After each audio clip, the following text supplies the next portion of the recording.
नमस्कार, welcome back. आज की इस वीडियो में हम बात करने वाले हैं कि जो भी मिश्रण आपके पास दिए होंगे, चाहे वो समांगी मिश्रण हो, चाहे विषमांगी मिश्रण हो, उन्हें किस तरीके से पृथक करते हैं, उनकी कौन-कौन सी विधियाँ हैं। तो ये इस साल नया टॉपिक आपके पास 9th क्लास में ऐड हुआ है, ठीक है? तो आप कॉपी पेन उठाकर बैठिए हमारे साथ में और कोशिश करिए कि पूरी वीडियो देखिए ताकि आपको हर एक चीज़ समझ में आए और हमने कोशिश की है कि एक भी ऐसी चीज़ ना हो जो आपको समझ ना आए। तो आप बैठिए ध्यान से और पढ़िए साथ में। चलिए स्टार्ट करते हैं। समांगी मिश्रणों के पृथक्करण की कौन-कौन सी विधियाँ हैं? तो पहला आपके पास आता है क्रिस्टलीकरण। क्रिस्टलीकरण होता क्या है? किसी संतृप्त विलयन को धीरे-धीरे ठंडा करके शुद्ध ठोस के क्रिस्टल प्राप्त करने की जो प्रक्रिया होती है, उसे बोला जाता है क्रिस्टलीकरण। आपको मैं समझाता हूँ होता क्या है, देखो। मान लो आपके पास कोई बीकर है, ये है, मतलब पात्र है कोई, उसमें माना पानी भरा हुआ आपने, जिसे हम विलायक बोलते हैं, ठीक है? अब इसके बाद आपने इसमें चीनी डालना शुरू किया।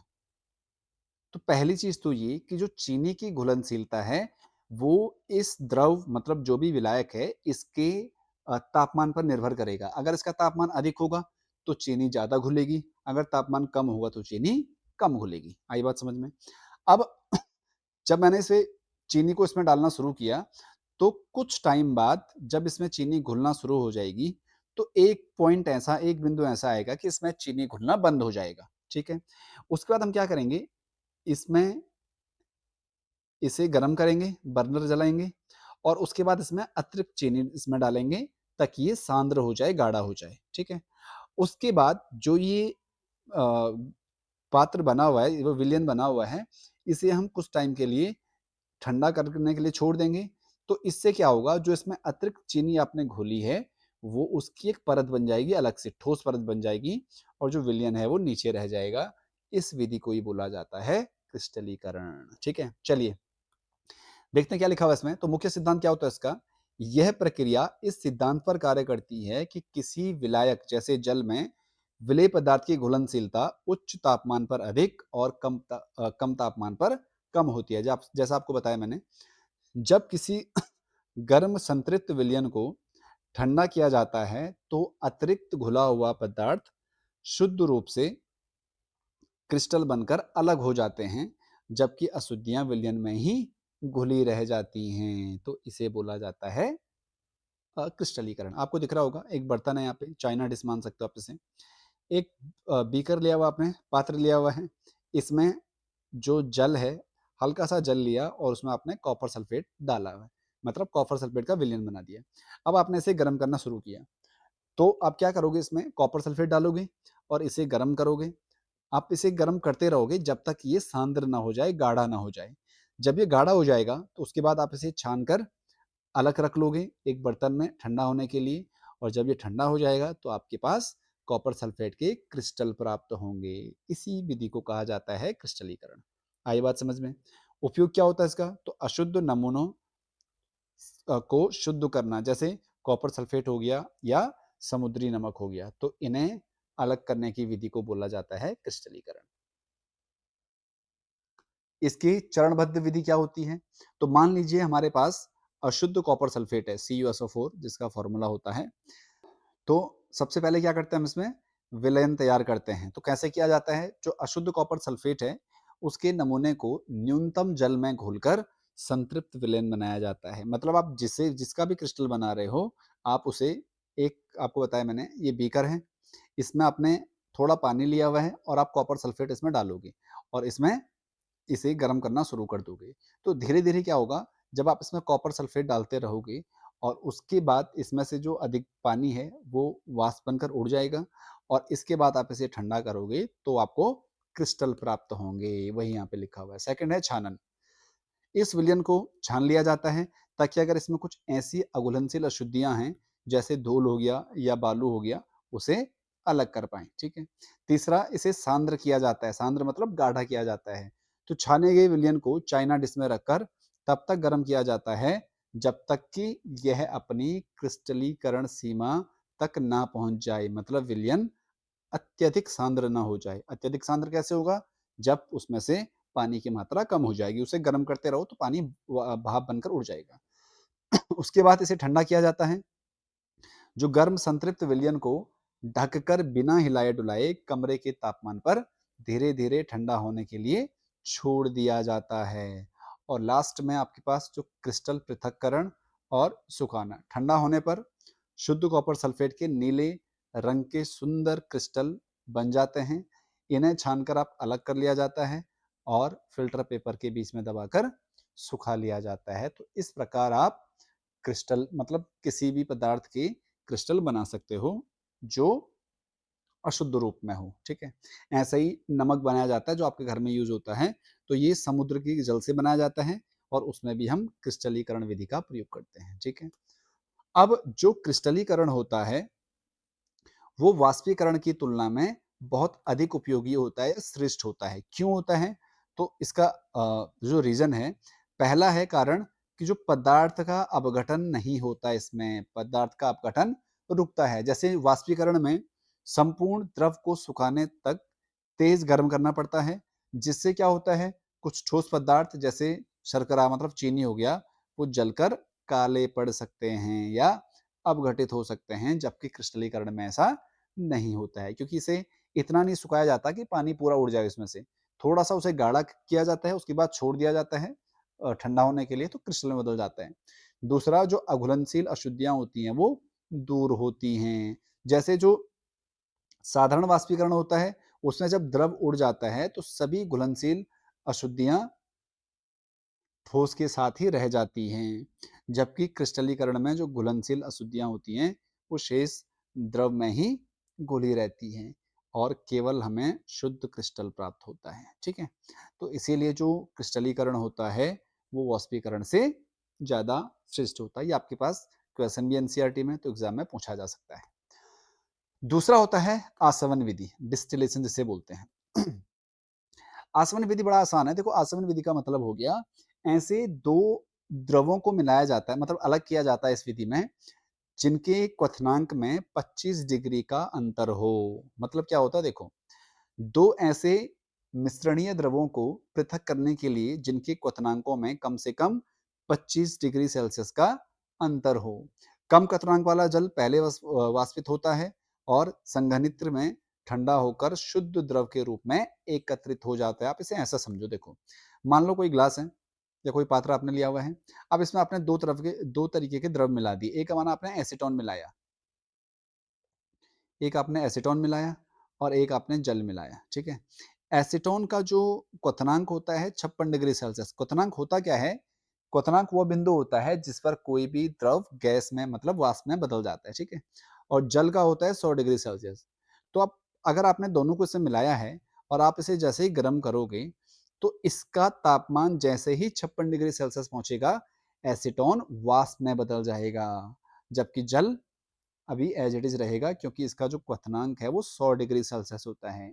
तो इस प्रकार के घटकों को आप इस विधि से अलग कर सकते हो। ठीक है, अब क्या होता है इस प्रक्रिया में? तो इस प्रक्रिया में कम क्वथनांक वाले द्रव की वाष्प को एक संघनित्र से प्रवाहित किया जाता है, जहां उसे सामान्यतः जल की धारा अथवा वायु द्वारा ठंडा किया जाता है। मतलब जो एसीटोन है, जो बताया मैंने आपको, जब ये वाष्प में बदल जाएगा तो एक ऐसे पात्र से इसे गुजारा जाता है जिसे या तो जल की धारा से या वायु से ठंडा किया जाता है, ताकि जो गैस हो वो दोबारा से द्रव में बदल जाए। ठीक है, और वह शुद्ध द्रव के रूप में संघनित हो जाती है। इस शुद्ध द्रव को एक पृथक पात्र में एकत्रित किया जाता है, जबकि मिश्रण में उपस्थित ठोस अथवा अन्य द्रव आसवन फ्लास्क में ही रह जाते हैं। देखो, इस व्यवस्था को यहाँ पे दिखाया गया है चित्र से। देखिए, यहाँ पे आपने दो द्रव मिलाए हुए हैं। जैसे आपने इसे गर्म किया बर्नर से, तो जो एसीटोन है, क्योंकि उसका क्वथनांक कम है तो वो पहले वाष्प बन जाएगा, और जैसे ही वाष्प बनेगा तो यहाँ पे आपको जो दिख रहा है वो संघनित्र दिख रहा होगा। इसे क्या करते हैं हम? इसे मतलब ये ऐसी जगह है जहाँ पे, ये आपको दिख रहा होगा, जल से इसे ठंडा किया जाता है, और जैसे इसे जल से वाष्प को आप ठंडा करोगे कि पुनः किस में कन्वर्ट हो जाएगा? द्रव में कन्वर्ट हो जाएगा, मतलब एसीटोन में बदल जाएगा, और उसे हम यहाँ फ्लास्क में इकट्ठा कर लेते हैं, जबकि जो दूसरा पदार्थ है वो अभी भी यहीं रहता है। आई बात समझ में? तो यहाँ पे दिया भी है, देखो, एसीटोन और जल के मिश्रण को आसवन विधि द्वारा पृथक किया जाता है, क्योंकि उनके क्वथनांक प्राप्त रूप से भिन्न होते हैं। एसीटोन 56 डिग्री सेल्सियस पर उबलता है, जबकि जल 100 डिग्री सेल्सियस पर उबलता है। क्वथनांकों में अधिक अंतर होने के कारण एक द्रव पहले वाष्पित हो जाता है, जबकि दूसरे द्रव की वाष्प समुचित मात्रा में उसके पश्चात बनती है। आई बात समझ में? तो इसे बोलते हैं हम आसवन।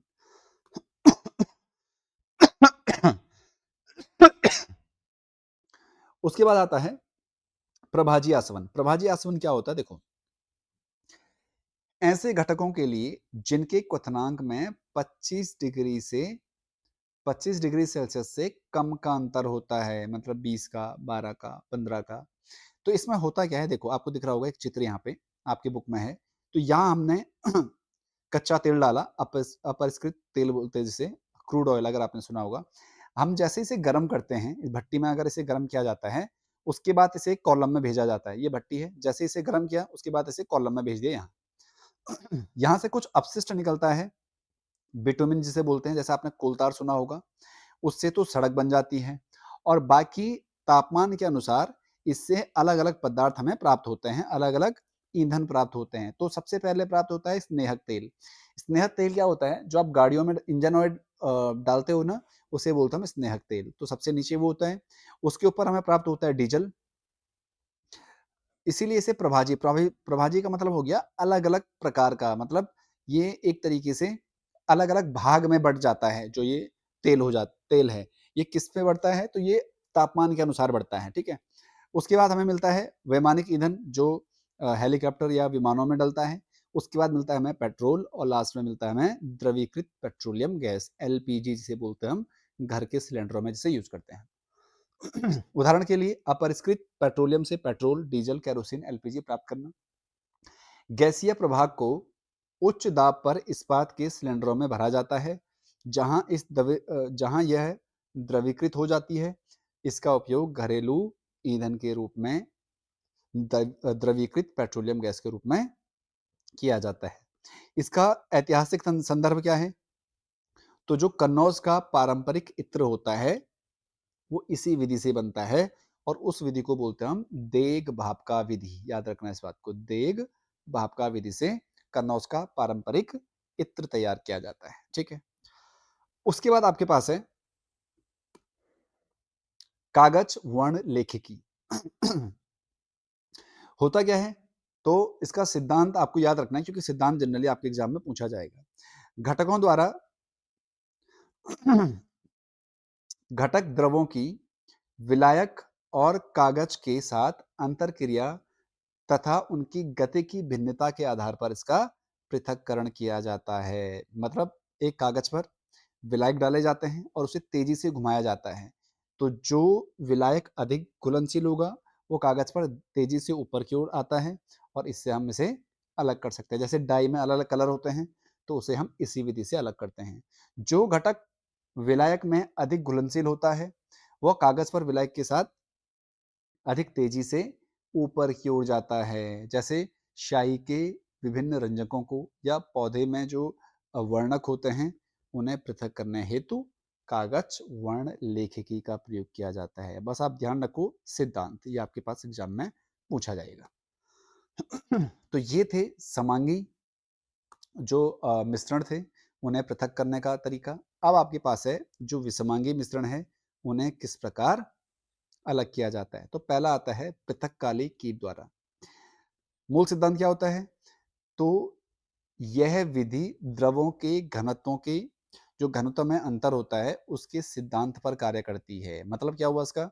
जब दो अमिश्रणीय द्रव, मतलब जो एक दूसरे में मिश्रित नहीं होते हैं, को एक साथ मिलाकर छोड़ दिया जाता है, तो वे अपनी अपनी सघनता या घनत्व के आधार पर अलग अलग स्पष्ट परतें बना लेते हैं। आपको दिख रहा होगा। अब हम तेल और अगर जल को मिलाएं, तो जो तेल की परत होती है, क्योंकि उसकी सघनता या घनत्व कम होता है, तो ऊपर उठ जाता है, और जल का घनत्व अधिक होता है तो नीचे बैठता है, ठीक है? कम घनत्व वाला द्रव ऊपर की ओर हल्की परत बनाता है। अधिक घनत्व वाला द्रव नीचे की ओर भारी परत बनाता है। उदाहरण के लिए जो जल हो गया या सरसों का तेल हो गया। तो इससे क्या होता है, यहाँ पे आपको दिख रहा होगा स्टॉप कॉक एक, जैसा हम इसे हटाएंगे तो यहाँ से जो अधिक घनत्व वाला जल है, मतलब जो जल है इसमें वो नीचे इस पात्र में आ जाएगा और ऊपर तेल हमें अलग से प्राप्त होगा। ठीक है, आगे है ऊर्ध्वपातन, बहुत इंपॉर्टेंट है ऊर्ध्वपातन और निक्षेपण। ऊर्ध्वपातन होता क्या है, जब भी आप किसी ठोस को आप गर्म करते हो तो वो बिना जल में बदले सीधे गैस में बदल जाता है या गैस में परिवर्तित हो जाता है, उसी को बोला जाता है ऊर्ध्वपातन। जैसे आप कपूर को अगर गर्म करोगे ना, तो जो कपूर है वो सीधे गैस में बदल जाएगा, वो द्रव में परिवर्तित नहीं होता है, उसे बोलते हैं हम ऊर्ध्वपातन। ठीक है, और निक्षेपण क्या होता है, अगर आप उसी गैस को ठंडा करोगे तो वो द्रव में कन्वर्ट नहीं होगा, बल्कि सीधे किस में आएगा, ठोस बनेगा, उसे बोलते हैं हम निक्षेपण। किसी पदार्थ की वह भौतिक प्रक्रिया जिसमें वह ठोस ठोस अवस्था से गर्म करने पर बिना द्रव अवस्था में बदले सीधे गैस अवस्था में परिवर्तित हो जाता है, और इसी प्रक्रिया के विपरीत होता है निक्षेपण। इसमें क्या होता है, अगर हम वाष्प को ठंडा करें तो वो बिना द्रव बने पुनः सीधे ठोस अवस्था में बदल जाता है। मूल सिद्धांत क्या होता है, तो सामान्यतः जब किसी ठोस पदार्थ को गर्म किया जाता है तो वह पहले द्रव में बदलता है और फिर उबलकर वाष्प बनता है, परंतु ऊर्ध्वपातित पदार्थ जो होते हैं उनमें अंतर आणविक बल इतने विशिष्ट होते हैं कि वो सीधे गैस में बदलता है। आपको दिख रहा होगा यहाँ पे ठोस है, जैसे आपने इसे गर्म किया तो किस में बदला, वाष्प में, इसे बोलते हैं ऊर्ध्वपातन। और अगर वाष्प को ठंडा करेंगे तो किस में बदलेगा, ठोस में, इसे बोलते हैं निक्षेपण। ठीक है पृथक्करण का सिद्धांत क्या होता है, तो इसमें ऐसे पदार्थों को अलग किया जाता है जिसमें एक ऊर्ध्वपातित हो और दूसरा ऊर्ध्वपातित ना हो। तो यह विधि ऐसे मिश्रणों के घटकों को पृथक करने के लिए अपनाई जाती है जिसमें एक घटक ऊर्ध्वपातित होने योग्य हो, मतलब जिसे गर्म किया जाए तो वो सीधे वाष्प में बदले, और दूसरा गैर ऊर्ध्वपातित, मतलब इसे गर्म करें तो वाष्प में न बदलकर वो वाष्प में, जो गर्म करने पर वाष्प में न बदले। उपयोग क्या होता है इसका, तो ऐसे मिश्रण जिसमें एक घटक होता है ऊर्ध्वपातित हो सकता है और दूसरा नहीं। जैसे अगर हम कपूर और रेत को एक बर्तन में डालें और अगर इसे गर्म करेंगे तो जो कपूर है वो ऊर्ध्वपातित हो जाएगा और रेत उसी में रह जाएगी। तो ये होता है ऊर्ध्वपातन से मिश्रण को अलग करना। ठीक है उसके बाद है निलंबन। निलंबन क्या होता है, बहुत इंपॉर्टेंट है। निलंबन का मतलब है, आप इसे ऐसे समझ लो, जब भी आप किसी द्रव में, जैसे पानी है, अगर आप मानो चौक होती है ना, जिसे आप लिखते हैं, बोर्ड पे लिखते हैं, अगर आप उसे ऐसे कुचल कर इसमें डाल दो तो उसके कण आपको यहाँ पे साफ साफ घूमते हुए दिखाई देंगे। वो उसमें घुलेंगे नहीं, बल्कि घूमते दिखाई देंगे और कुछ समय बाद नीचे बैठ जाएंगे। उसी को क्या बोला जाता है, निलंबन बोला जाता है। तो देखिए, विलयन वह विषमांगी मिश्रण है जिसमें अघुलनशील ठोस कण द्रव या संपूर्ण माध्यम में घुलते नहीं है, अपितु निलंबित, मतलब लटके रहते हैं, घूमते रहते हैं। ठीक है, मुख्य गुणधर्म क्या होते हैं इसके, तो पहला, ये एक विषमांगी मिश्रण होता है जिसमें विलेय और विलायक समान रूप से मिले हुए नहीं होते हैं। दूसरा, कणों का आकार कैसा होता है, तो इसका कणों का आकार बहुत बड़ा होता है, मतलब 1000 नैनोमीटर से अधिक होता है। इसे हम अपने नग्न आंखों से साफ साफ देख सकते हैं। अस्थिरता कैसी होती है इसकी, तो ये अगर इस मिश्रण को बिना हिलाए शांत छोड़ दिया जाए तो जो उसके भारी कण हैं गुरुत्वाकर्षण के कारण नीचे तली पर बैठ जाते हैं। क्या हम इसका निस्पंदन या पृथक्करण कर सकते हैं, तो यस, हम इसे फिल्टर पेपर से छान सकते हैं। जो छानक पत्र होता है या सूती के कपड़े से इसे अलग अलग कर सकते हैं। क्या ये प्रकाश का प्रकीर्णन करते हैं, प्रकाश का प्रकीर्णन मतलब टिंडल प्रभाव दिखाते हैं, तो जी हाँ, जब जब तक कण माध्यम में निलंबित रहते हैं वे अपने से गुजरने वाली प्रकाश की किरणों को प्रकीर्णित मतलब बिखेर देते हैं, जिससे प्रकाश का मार्ग दिखाई देने लगता है। उदाहरण क्या होते हैं, तो जो पंकिल होता है, गंदा या मिट्टी वाला जल होता है, दूसरा जल में रेत का मिश्रण, तो ये होता है निलंबन। उसके बाद आता है अपकेंद्रण। अपकेंद्रण क्या होता है, तो अपकेंद्रण क्या है, अपकेंद्रण किसी मिश्रण से सूक्ष्म निलंबित कणों को पृथक करने की एक अत्यंत प्रभावी भौतिक विधि है। देखो इसका बहुत साधारण एग्जांपल आपके पास है। जैसे अ, आप मक्खन बनाते हो घर में, जैसे दूध को अगर आपने जमाया, उसके बाद जो मलाई बनी है, उसे अगर आप बहुत ज़ोर से घुमाओ, तो मलाई में जो मक्खन के कण हैं, वो ऊपर उड़ जाते हैं। इसी प्रक्रिया को अपकेंद्रण विधि द्वारा अलग कर सकते हैं।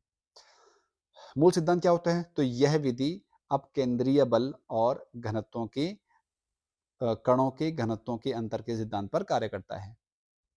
जब किसी मिश्रण को अत्यधिक तीव्र गति से घुमाया जाता है, तो उस पर बाहर की ओर एक बल कार्य करता है।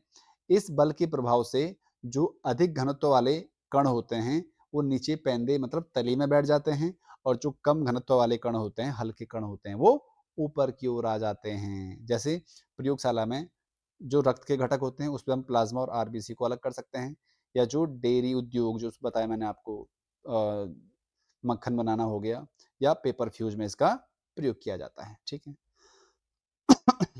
उसके बाद आपके पास आता है स्कंदन, कोएगुलेशन जिसे बोला जाता है। स्कंदन वह प्रक्रिया है जिसमें किसी कोलाइडल विलयन या अत्यंत सूक्ष्म निलंबन में उपस्थित बारीक कणों को आपस में मिलाकर बड़े गुच्छे मतलब थक्के में परिवर्तित किया जाता है, जिससे वे भारी होकर पेंदे में नीचे बैठ जाएं और उन्हें आसानी से छान सकते हैं। ठीक है। इसमें होता क्या है, देखो आपको समझाता हूं मैं। मान लो आपके पास कोई बीकर है, बर्तन है, इसमें कोलाइडल कण है आपके। तो जो कण कोलाइडल कण होते हैं, उसमें क्या होता है, विद्युतीय आवेश होता है, या तो धन चार्ज होगा मतलब धन आवेश होगा, या ऋण आवेश होगा। तो इसमें जब एक जैसा आवेश होता है, तो एक जैसे आवेश एक दूसरे को प्रतिकर्षित करते हैं, तो ये इसमें घुलते रहते हैं मतलब घूमते रहते हैं इस विलयन में। ठीक है। जब भी हम इसमें एक ऐसा रसायन डालते हैं जो विपरीत आवेश वाला हो, तो वो इसके आवेश को खत्म कर देते हैं, उदासीन कर देते हैं। तो जो सारे कण थे ना, ये गुच्छे में चिपक जाते हैं सारे, और जब ये चिपक जाते हैं तो गुरुत्वाकर्षण के कारण ये नीचे बैठ जाएंगे, और जब ये नीचे बैठते हैं तो इस प्रक्रिया को कहते हैं हम अवसादन। और इस विधि से हम जो इस गुच्छे को, जो ये गुच्छा बना हुआ है, इसे इस विलयन से अलग कर सकते हैं। ठीक है। अब पढ़ते हैं इसमें क्या लिखा हुआ, देखो मूल सिद्धांत क्या होता है इसका। तो यह प्रक्रिया मुख्यतः विद्युत आवेश के उदासीनन के सिद्धांत पर कार्य करती है, जो आपको बताया मैंने। पहला क्या होता है, कोलाइडल कणों का आवेश। देखो किसी कोलाइडल विलयन में उपस्थित सूक्ष्म कणों पर एक ही प्रकार का विद्युत आवेश होगा, या तो धनात्मक होगा या ऋणात्मक होता है। एक जैसा आवेश होने के कारण ये कण एक दूसरे को प्रतिकर्षित करते हैं और जल में लगातार तैरते रहते हैं, जो बताया मैंने। एक जैसा आवेश होगा तो ये एक दूसरे को प्रतिकर्षित करेंगे और जल में तैरते रहेंगे। अब उसके बाद इसमें डाला जाता है स्कंदन। स्कंदन होता क्या है, जो स्कंद होता है उसका प्रभाव होता है जब इस मिश्रण में कोई विपरीत आवेश वाला पदार्थ या रसायन डाला जाता है या मिलाया जाता है, तो वह कणों के आवेश को उदासीन कर देता है। और जब ये कण उदासीन होते हैं तो ये गुच्छे बनाना शुरू कर देते हैं। देखो आवेश समाप्त होते ही प्रतिकर्षण बल खत्म हो जाता है और कण आपस में चिपक कर बड़े या भारी गुच्छे बना लेते हैं। ये भारी गुच्छे गुरुत्वाकर्षण के कारण पेंदे में बैठ जाते हैं, जिन्हें क्या बोलते हैं, हम अवसादन बोलते हैं। ठीक है। उदाहरण के लिए फिटकरी द्वारा पंकिल जल की सफाई करना, या पनीर बनाना इसका एक बहुत सिंपल सा उदाहरण है। ठीक है।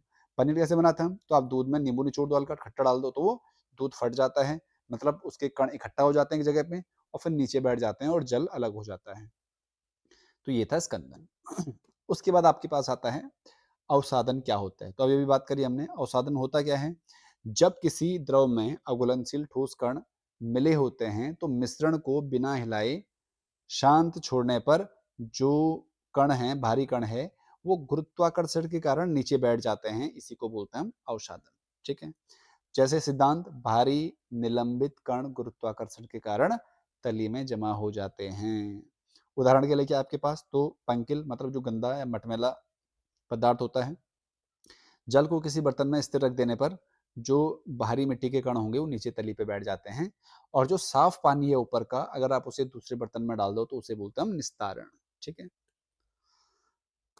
उसके बाद आता है इनमें अंतर क्या होता है, अवसादन में और स्कंदन में। तो देखो अवसादन कब होता है, जब कणों का आकार भारी हो और बड़े हो तो उसके लिए हम यूज करते हैं अवसादन, लेकिन जब कणों का आकार अत्यंत सूक्ष्म या हल्का हो तो उसके लिए यूज करते हैं हम स्कंदन।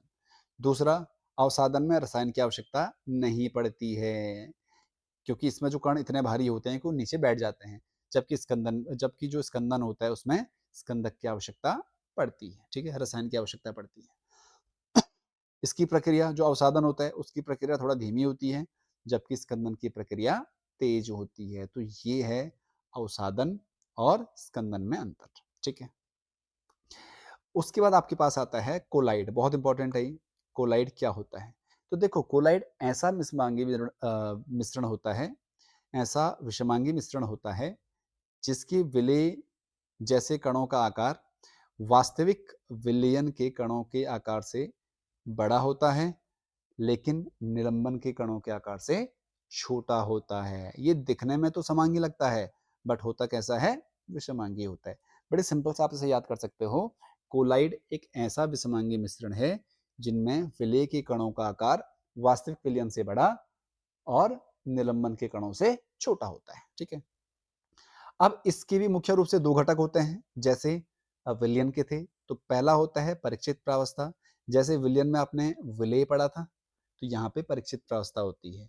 और दूसरा होता है परिक्षेपण माध्यम, मतलब जो विलायक होता है। तो कोलाइडल रूप में निलंबित विलेय जैसे कणों को क्या बोलते हैं हम? प्राक्षिप्त प्रावस्था बोलते हैं, जो विलेय कण होते हैं, मतलब जो घुलते हैं। और वह घटक, चाहे वो द्रव हो, ठोस या गैस हो, जिसमें परीक्षित प्रावस्था के कण फैले होते हैं या घुले होते हैं, उसे बोलते हैं हम परिक्षेपण माध्यम, ठीक है।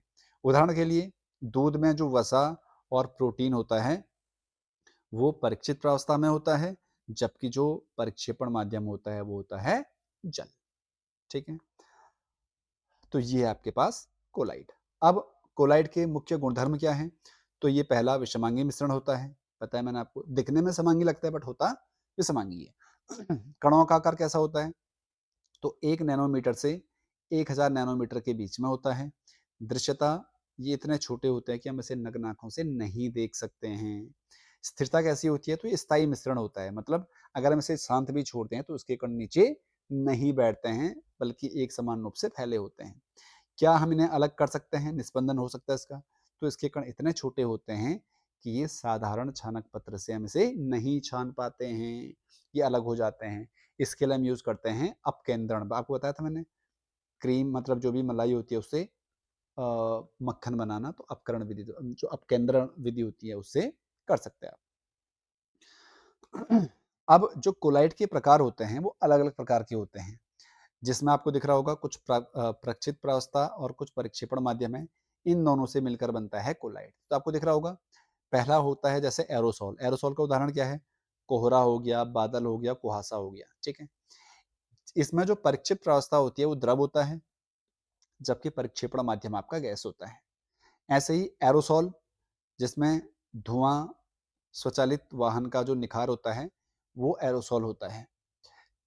ये क्या होता है? इसमें परीक्षित प्रावस्था ठोस होता है, जबकि परिक्षेपण माध्यम गैस होता है, मतलब जो परीक्षित प्रावस्था है वो परिक्षेपण माध्यम में मिला होता है या घुला होता है। अगला है फॉर्म। फॉर्म में होता है आपका शेविंग क्रीम, जिसमें जो परीक्षित प्रावस्था है वो द्रव गैस है और परिक्षेपण माध्यम है द्रव, तो जो गैस है वो द्रव में मिली होती है। और अगला है इमल्सन, पायस से बोलते हैं हम, जैसे दूध हो गया, फेस क्रीम हो गया, तो इसमें परीक्षित प्रावस्था भी द्रवी होता है और परिक्षेपण माध्यम भी द्रव ही होता है, ठीक है। आगे आपके पास है टिंडल प्रभाव क्या होता है? बड़ा सिंपल है। जब प्रकाश की किरण किसी कोलाइडल विलयन से होकर गुजरती है तो उसके जो सूक्ष्म कण होंगे प्रकाश की तरंगों को बिखेर देते हैं, मतलब प्रकीर्णित कर देते हैं, जिससे हमें प्रकाश का मार्ग स्पष्ट दिखाई देने लगता है। इसी घटना को बोला जाता है टिंडल प्रभाव, ठीक है। उदाहरण क्या है इसका? तो जैसे अंधेरे कमरे में एक छोटा छिद्र होता है तो उसे आपको जो धूल के और धुएं के कण साफ साफ दिखाई देते हैं, चमकते हुए दिखाई देते हैं। या अगर जो घना जंगल होता है उससे जो सूर्य की किरणें होती हैं वो साफ साफ आपको छान के दिखाई देती हैं। या कोहरे में जब आप हेडलाइट जलाते हो गाड़ी की तो भी आपको हेडलाइट का मार्ग स्पष्ट दिखाई देता है, तो वो होता है टिंडल प्रभाव। इंपॉर्टेंट है। ये भी आपको याद रखना है, ठीक है। और लास्ट टॉपिक है आपके पास जो मिश्रणों के प्रकार हैं वो कौन कौन से होते हैं और उनकी हम किस तरीके से तुलना कर सकते हैं। तो जो मिश्रण के प्रकारों की तुलना, पहला होता है वास्तविक विलयन, जो हम ऑलरेडी पढ़ चुके हैं विलयन के बारे में, कोलाइड के बारे में और निलंबन के बारे में। तो होता क्या है, इनकी प्रकृति कैसी होती है, तो जो वास्तविक विलयन है वो समांगी होता है, जबकि कोलाइड और निलंबन विसमांगी होता है। कणों का आकार जो वास्तविक विलयन होता है 1 नैनोमीटर से कम होता है, जबकि कोलाइड 1 नैनोमीटर से 1000 नैनोमीटर के बीच में होता है और निलंबन के कण 1000 नैनोमीटर से ऊपर होते हैं। वास्तविक विलयन की स्थिरता कैसी होती है, तो इसके कण नीचे नहीं बैठते हैं, कोलाइड के भी नहीं बैठते हैं, जबकि निलंबन के कण नीचे बैठ जाते हैं। दृश्यता हम वास्तविक विलयन को और कोलाइड को नग्न आंखों से नहीं देख सकते हैं, मतलब इसके कणों को नहीं देख सकते हैं, जबकि निलंबन के कण स्पष्ट रूप से दिखाई देते हैं। उदाहरण क्या है, तो वास्तविक विलयन का उदाहरण हो गया नमक का जल, और कोलाइड का हो गया दूध हो गया, रक्त हो गया या आइसक्रीम हो गई, जबकि निलंबन का हो गया पंकिल जल या रेत, जल में रेत, ठीक है। तो ये था आपके पास जो हमने चैप्टर कंप्लीट किया हुआ है। उम्मीद आपको समझ आया होगा। मिलता है आपसे अगले वीडियो में, तब तक के लिए धन्यवाद।